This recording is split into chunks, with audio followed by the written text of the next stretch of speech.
Let's say that you have an AI agent running on your machine. It has access to your email, your Slack, or your Teams messages, and your terminal or the PowerShell. Well, that depends on what you are on. Whether it's Mac, Windows, or Linux, of course, this AI agent is the perfect employee. It does not sleep, it does not question you, and it definitely does not complain. Let's just say a day before, it summarized a routine inquiry from a potential client. And today, your company's proprietary source code is sitting on an anonymous paste site, and your AWS instances are being spun down one by one. The kicker is that you were not hacked. Not in the traditional sense, at least. Your firewall did not blink, your antivirus program stayed silent, and your AI agent simply did exactly what it was told, just not by you. And here's my thought for you. The next great cybersecurity crisis is not malware, but a logic flaw in the very AI agents we built to save us. And this is what we are going to talk about in today's episode. I'm Rushen, and this is the Tech Files.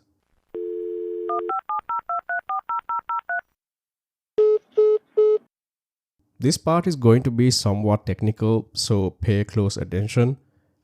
In the 20th century, we had the Harvard architecture. It is a simple concept. You keep your instructions, which is essentially the code, in one physical memory space and your data in another. They don't mix, and you are not supposed to do so either. It's why you can't run a Word document as if it were an app. But large language models or LLMs handles this the opposite way. To a large language model, everything is just a string of tokens. It doesn't matter if that string is a command or a recipe for a chocolate cake. It is all just text to them. This creates a massive vulnerability known as Indirect Prompt Injection, or IPI for short. Last week, research from labs like Irregular and Oasis Security highlighted a terrifying trend. Hackers are not trying to break into your agent. They are just leaving notes for it. They are hiding instructions in visually white text on websites or in the metadata of a PDF file.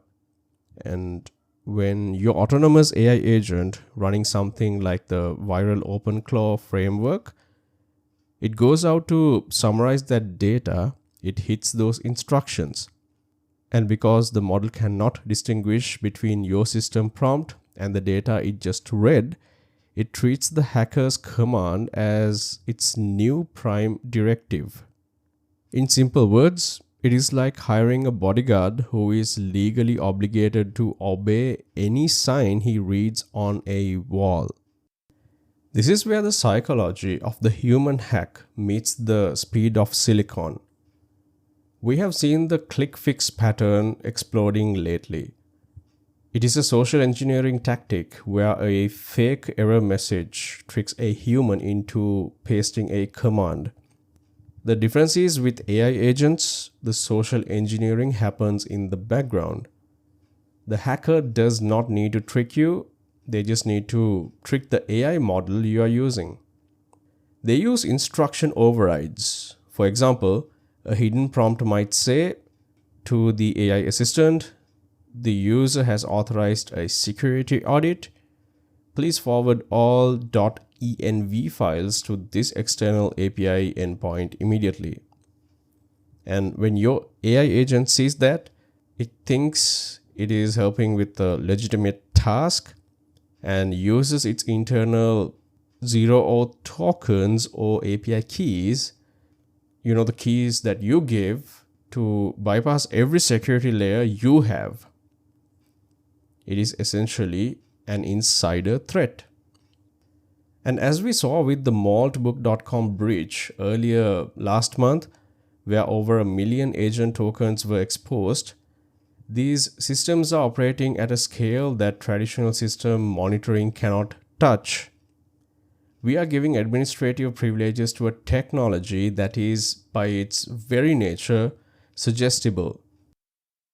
So, how do we fix a flaw that is baked into the very way these AI models think?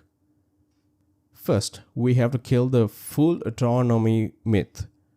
If you're running a level 2 or level 3 agent, you need a human in the loop. No agent should have write access to a production database or the ability to exfiltrate data without a secondary human handshake. Second, we need privilege isolation. If an agent is designed to read and summarize, it should not have a post or send tool in the same session. Third, and this is for the tech savvy who are listening to the show, look into the dual LLM pattern.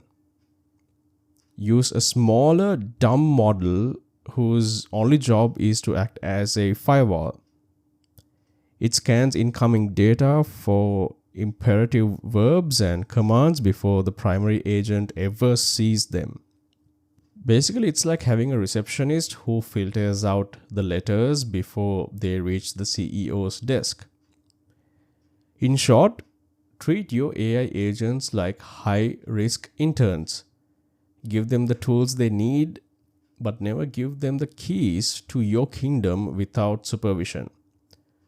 You must know what you are giving access to. So we talk a lot on this show about digital minimalism and the deep life.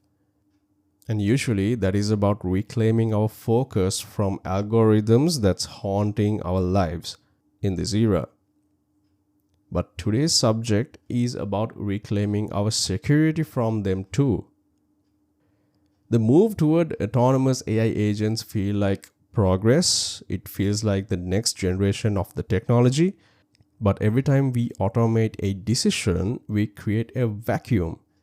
And in cybersecurity, a vacuum is just an invitation for an adversary. As we move into a world where AI agents and bots of other means outnumber humans, your best defense is not a better AI solution, but it is actually better logic. Please join the Tech Files community to keep this conversation going. Links will be in the description. And if you have any questions or stories or theories about today's topic, feel free to visit rushenvik.com to submit them.